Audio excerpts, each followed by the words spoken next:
Hello students, today we are going to discuss very interesting topic. अपने last lecture में हमने central bank के function discuss किए थे. Today we are going to discuss कि कैसे central bank control of money supply. ठीक है, यानी कि आपको पता है यू नो कि central bank is the apex banks. इसके पास हाईएस्ट पावर है, सुप्रीम पावर है. और जो कमर्शियल बैंक्स है वो इसके अकॉर्डिंग काम करते हैं. ठीक है, central bank is apex bank और कमर्शियल बैंक इसके अकॉर्डिंग काम करते हैं. और सारी कंट्रीज में एक ही सेंट्रल बैंक है, आरबीआई. ठीक है, और उसके अलग अलग रीजनल ब्रांचेस हैं स्टेट में. और कमर्शियल बैंक की काफ़ी सारी ब्रांचेस हैं, जैसे कि SBI, state bank of India, Punjab national bank. ठीक है, और जो सेंट्रल बैंक है no direct dealing with general public, हमारे साथ इसका कोई लिंक नहीं है. ठीक है, और अवर जो डीलिंग होती है that was with commercial banks. और सेंट्रल बैंक के पास करेंसी इशू करने का राइट है, कमर्शियल बैंक के पास नो राइट. एंड जो सेंट्रल बैंक काम करता है उसका जो ऑब्जेक्टिव रहता है वो इकोनॉमी में ग्रोथ एंड स्टेबिलिटी रखना. दूसरा जो कमर्शियल बैंक्स काम करते हैं they work for profit maximization. And today we are going to discuss कि कैसे सेंट्रल बैंक सारी इकोनॉमी में मनी सप्लाई को कंट्रोल करता है. इसके लिए उसके जैसे इसको मॉनिटरी पॉलिसी भी कहते हैं. इसके अंदर उसके दो इंस्ट्रूमेंट्स हैं, क्वांटिटेटिव एंड क्वालिटेटिव.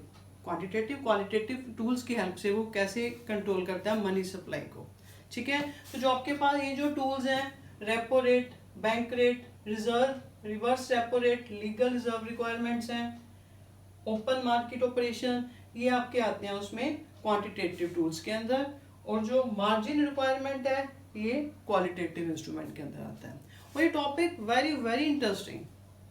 अगर आपको मनी एंड बैंकिंग की जो वेटेज 6 मार्क्स की वेटेज है तो इसी के अंदर ही 3-4 मार्क्स का तो क्वेश्चन यहीं पे पड़े हैं. असर्शन रीजन क्वेश्चन काफ़ी सारे बन जाएंगे. तो प्लीज़ इस लेक्चर को बी अटेंटिव. ठीक है, और अच्छी तरह इस लेक्चर को केयरफुल होके अटेंड कीजिए. सबसे पहले हम बता रहे हैं कि कैसे सेंट्रल बैंक ने इकोनॉमी में मनी सप्लाई को कंट्रोल करना है. देखो सेंट्रल बैंक, अगर हमारी इकोनॉमी में लोगों के पास बहुत सारा पैसा है तो वो चीज़ों की डिमांड ज़्यादा करते हैं, तो यानी कि इकोनॉमी में इन्फ्लेशन होती है, चीज़ों के रेट बढ़ते हैं. अगर लोगों के हाथ में पैसा कम है दे विल डिमांड, चीज़ों की लेस करेंगे तो डिफ्लेशन, एक यानी चीज़ों के प्राइस कम होने स्टार्ट हो जाते हैं. तो यानी कि इकोनॉमी के लिए ना तो इन्फ्लेशन अच्छी है ना डिफ्लेशन. तो सेंट्रल बैंक का क्या पर्पस रहता है कि स्टेबिलिटी लाना, फिक्स में थोड़ा सा स्टेबिलिटी हो, ज़्यादा फ्लक्चुएशन ना हो इकोनॉमी में. ठीक है, उसके लिए गवर्नमेंट सेंट्रल बैंक क्या क्या टूल्स यूज़ करती है. सबसे पहले तो उसके पास आता है रेपो रेट या रीपरचेज रेट. ये रेपो रेट है क्या, यानी कि देखो हमारी डीलिंग पब्लिक, जो लोगों की डीलिंग कमर्शियल बैंक के साथ है, हमारे सेंट्रल बैंक के साथ कोई डीलिंग नहीं है. कमर्शियल बैंक और सेंट्रल बैंक, यानी कि कह रहे हैं रेपो रेट होता है कमर्शियल बैंक को जैसे अपनी मतलब नीड्स को पूरा करने के लिए कुछ अगर लोन की ज़रूरत है तो एट विच रेट, ठीक है, जो कमर्शियल बैंक सेंट्रल बैंक से लोन लेता है that is repo rate. Commercial bank central bank से अपनी शॉर्ट पीरियड नीड्स को पूरा करने के लिए जो लोन लेता है, किस रेट पे लोन लेता है, बोरो करता है, दैट इज रेपो रेट. अगर तो हमारी इकोनॉमी में मनी सप्लाई ज़्यादा है तो सेंट्रल बैंक क्या करती है, इस रेपो रेट को हाई कर देती है. रेपो रेट को हाई कर देगी जिससे क्या होगा, जो कमर्शियल बैंक की बोरोइंग रेट ज़्यादा हो जाएगा, उनको ज़्यादा पे करना पड़ेगा लोन के लिए. तो इसका इफेक्ट क्या पड़ेगा, वो जो उन्होंने आगे लोन आगे लैंड करना है, जो उनका लैंडिंग रेट इंक्रीज हो जाएगा. अगर हमें कोई चीज़, मान लीजिए खुद अगर कोई चीज़ हमें कॉस्टली पड़ रही है तो नेचुरली अगर हम आगे कॉस्टली ही बेचेंगे. ऐसे ही कमर्शियल बैंक को अगर वो रेपो रेट ज़्यादा हो जाता है तो वो आगे अपना लैंडिंग रेट भी बढ़ा देते हैं, इंक्रीज कर देते हैं, जिससे क्या होता है इन्वेस्टर या जिन्होंने बोरो करनी है मनी वो डिस्करेज हो जाते हैं. ठीक है, यानी कि अगर इकोनॉमी में मनी सप्लाई को कम करना है तो सेंट्रल बैंक क्या करेगी, वो इस रेपो रेट को इंक्रीज कर देती है. ठीक है, यानी कि इन्फ्लेशन हो रही है इकॉनमी में तो रेपो रेट को इंक्रीज कर दिया जाता है। रेपो रेट इंक्रीज करने से इकॉनमी में मनी सप्लाई कम होएगी फिर। ठीक है, यानी कि एट प्रेजेंट जो रेपो रेट है ये 5.9% है, रिपर्चेज रेट आल्सो। ठीक है, clear what is repo rate? यानी कि जो कमर्शियल बैंक लोन लेता है सेंट्रल बैंक से to fulfil the need of short period. और सेकंड आपके पास आ रहा है बैंक रेट या discount rate. What is bank rate? Bank rate at which commercial bank जो लोन लेता है सेंट्रल बैंक से to fulfil the need of long period needs, जो उसके लॉन्ग पीरियड की नीड्स को पूरा करने के लिए जो वो सेंट्रल बैंक से लोन लेता है, eight which rate, that is bank rate.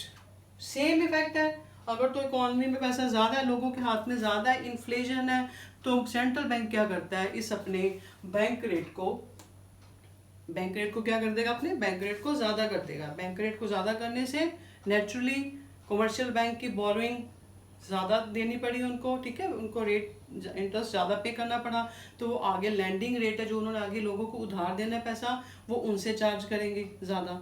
तो जिससे क्या होगा, इकोनॉमी में स्टेबिलिटी मेंटेन करने के लिए अगर तो इन्फ्लेशन है तो सेंट्रल बैंक क्या करता है, इस बैंक रेट को इंक्रीज कर देता है। ठीक है, यानी कि मनी सप्लाई इकोनॉमी में कम हो, यानी कि उसका उल्टा असर पड़ा ना। अगर बैंक रेट ज़्यादा है तो मनी सप्लाई इकोनॉमी में कम होगी।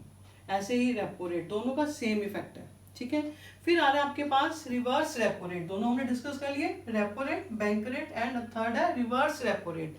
रिवर्स रेपो रेट क्या होता है कि कई बार सेंट्रल बैंक जब कमर्शियल बैंक से लोन लेता है, सेंट्रल बैंक जब देखता है कि कमर्शियल बैंक के पास पैसा ज़्यादा है, रिजर्व ज़्यादा पड़े हैं, क्रेडिट क्रिएशन ज़्यादा हो रहा है, तो वो क्या करता है, सेंट्रल बैंक कई बार खुद मतलब मनी सप्लाई, इकॉनमी में मनी सप्लाई को कम करने के लिए सेंट्रल बैंक कमर्शियल बैंक से लोन ले लेता है। That is known as reverse repo rate, जो एट प्रेजेंट 3.35% है। तो इसको क्या होता है, कमर्शियल बैंक नेचुरली फिर उसको लोन, उसको कमर्शियल सेंट्रल बैंक को लोन दे देता है और उसको वो हाई रेट ऑफ इंटरेस्ट मतलब मिलता है उसके मतलब देने लोन। अगर कमर्शियल बैंक सेंट्रल बैंक को अपना लोन देते हैं तो हाई रेट ऑफ इंटरेस्ट उसको मिलता है, दैट वो अपना खुशी खुशी उसको लोन सेंट्रल बैंक को दे विल गिव। क्लियर, यानी कि अगर इकोनॉमी में मनी सप्लाई ज़्यादा हो रही है तो आपका रिवर्स रेपो रेट भी सेंट्रल बैंक इंक्रीज कर देती है।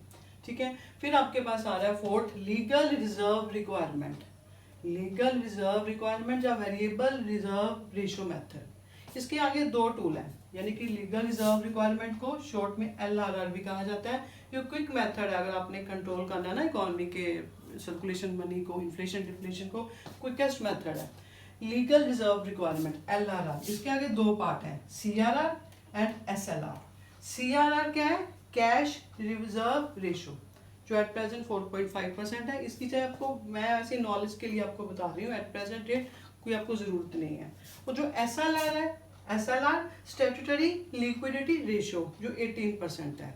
वो ये होते क्या है, व्हाट इज CRR? CRR होता है कैश रिजर्व रेशो। ये होता है कि एक अपनी मतलब कमर्शियल बैंक को minimum percentage of net demand and time liability का जो मिनिमम परसेंटेज है अपना, उसको अपना एक सेंट्रल बैंक के पास डिपॉजिट करवाना पड़ता है। उसको अपना जितना भी उसके पास रिजर्व जो डिमांड डिपॉजिट होते हैं बैंक के पास, उनके लोगों को डिमांड ऑन द स्पॉट पैसा देना है, या टाइम लायबिलिटी है जो फिक्स टाइम पीरियड पूरा होने पे बैंक ने जनरल पब्लिक को देना है। ठीक है ना, तो यानी कि CRR क्या है, cash reserve minimum requirement, minimum percentage of net demand and time liability which the commercial bank has to kept with central bank.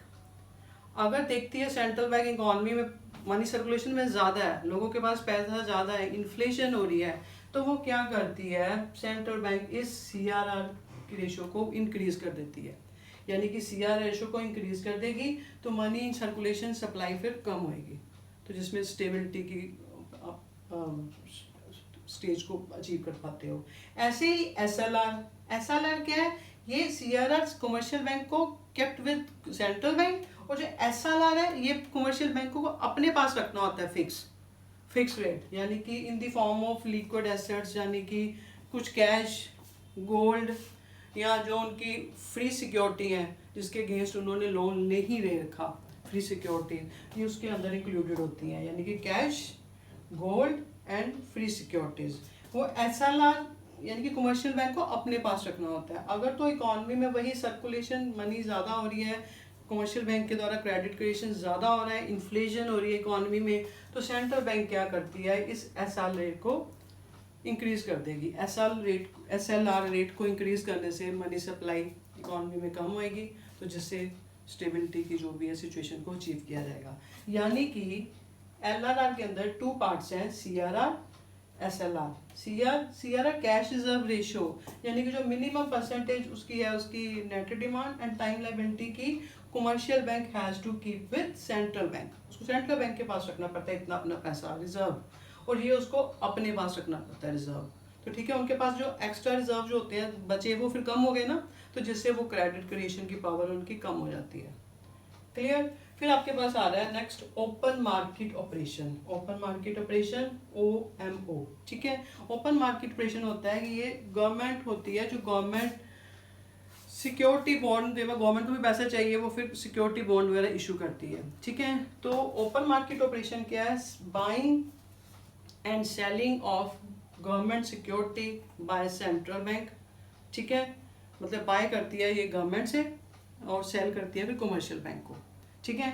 इसकी ओपन मार्केट ऑपरेशन है, ओपन है यानी कि कैसे, मान लो अगर तो इकोनॉमी में पैसा ज़्यादा है, मनी इन सर्कुलेशन ज़्यादा है, इन्फ्लेशन हो रही है, तो गवर्नमेंट क्या, सेंट्रल बैंक क्या करती है, वो जो गवर्नमेंट सिक्योरिटीज मतलब करती है तो उसको वो बाय कर लेती है, परचेज कर, उसको थोड़ी, अगर तो पैसा इकोनॉमी में ज़्यादा है तो उसको वो सेल कर देगी, सेल कर देगी अगर इकोनॉमी में वो पैसा ज़्यादा है, जिससे क्या होगा, कमर्शियल बैंक के रिजर्व कम होंगे, क्योंकि कमर्शियल बैंक को खरीदनी पड़ेंगी सिक्योरिटीज, सेंट्रल बैंक उसको बेच देगी, तो जिससे कि कमर्शियल बैंक के रिजर्व कम होंगे। ऐसे ही अगर इकोनॉमी में पैसा कम है तो सेंट्रल बैंक क्या करती है, उस सिक्योरिटीज को वो खुद मतलब बाय कर लेती है, तो जिससे क्या होता है कि कमर्शियल बैंक के जो रिजर्व हैं वो इंक्रीज होते हैं, ठीक है। मनी सप्लाई इकोनॉमी में इंक्रीज होएगी। यानी कि अगर तो इकोनॉमी में मनी सप्लाई ज़्यादा है तो सेंट्रल बैंक क्या करती है, वो इनको सिक्योरिटीज को सेल कर देगी। अगर मनी सप्लाई इकोनॉमी में कम है तो वो इनको खुद परचेज कर लेती है। Clear point. फिर आपके पास ये तो थे आपके क्वांटिटेटिव इंस्ट्रूमेंट। अब आ रहा है क्वालिटेटिव, आपके सिलेबस में इतने ही है, ठीक है। क्वालिटेटिव मार्जिन रिक्वायरमेंट क्या होता है, मार्जिन रिक्वायरमेंट क्या होता है, margin requirement is the difference between the amount of loan and the market value of security offered by the borrower against loan। यानी कि डिफरेंस है किस चीज़ का, मान लो मैंने कोई लोन लेना है, ठीक है, amount of loan and the mark, मैंने कोई बैंक से अगर लोन लेना है तो मेरे को उसके लिए कुछ चीज़ मोर्टेज, कुछ गिरवी रखनी पड़ेगी चीज़ ना, कोई वैल्यू को गिरवी रखना पड़ेगा। तो बैंक क्या करता है, मान लीजिए मैंने कोई लोन लेना है बैंक से, कोई 80 लाख का लोन लेना है, ठीक है।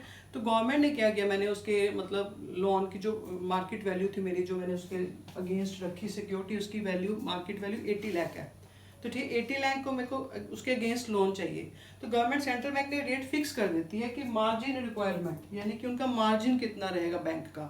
यानी कि मैंने मान लो 80 लाख की कोई अपनी चीज़ वहाँ गिरवी रखी है बैंक के पास, तो अगर तो उनका मार्जिन रेट 20% है तो वो अपना 20% उसका रख के मेरे को बाकी लोन दे देगी उसके अगेंस्ट। यानी कि कहने का मतलब है, अगर तो वो मनी सप्लाई इकॉनमी में ज़्यादा है तो गवर्नमेंट क्या करती है, फिर मार्जिन रिक्वायरमेंट को ज़्यादा कर देती है, ज़्यादा कर देती है, यानी कि अपने पास उसकी मतलब मार्जिन ज़्यादा रख लिया, बाकी को फिर उसको लोन दे दिया।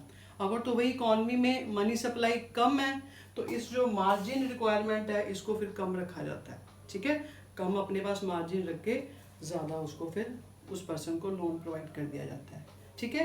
यानी कि क्लियर आपको, मार्जिन रिक्वायरमेंट क्या होता है, डिफरेंस है, यानी कि कितना मेरे को अमाउंट ऑफ लोन मिला और जो मैंने उसको market value of security offer थी उसके बीच का जो डिफरेंस है, ठीक है। अगर वही इकॉनमी में पैसा ज़्यादा है, सर्कुलेशन में मनी ज़्यादा है, तो ये मार्जिन रिक्वायरमेंट की वैल्यू को क्या कर दिया जाएगा, बढ़ा दिया जाएगा। अगर इकॉनमी में पैसा कम है तो मार्जिन रिक्वायरमेंट की वैल्यूज़ को कम कर लिया जाता है, ठीक है। मार्जिन यानी कि वो अपने पास उतना मार्जिन रख लेते हैं, यानी कि कोई वही, क्लियर आपको पॉइंट है, ठीक है। तो ये थे आपके पास कि कैसे सेंट्रल बैंक मनी कंट्रोल करती है इकॉनमी में, ठीक है। तो अगर आपको मेरे लेक्चर अच्छे से समझ आ रहे हैं तो प्लीज़ इन लेक्चर को लाइक एंड शेयर कीजिए, ठीक है, and wait for next lecture. Thank you, bye.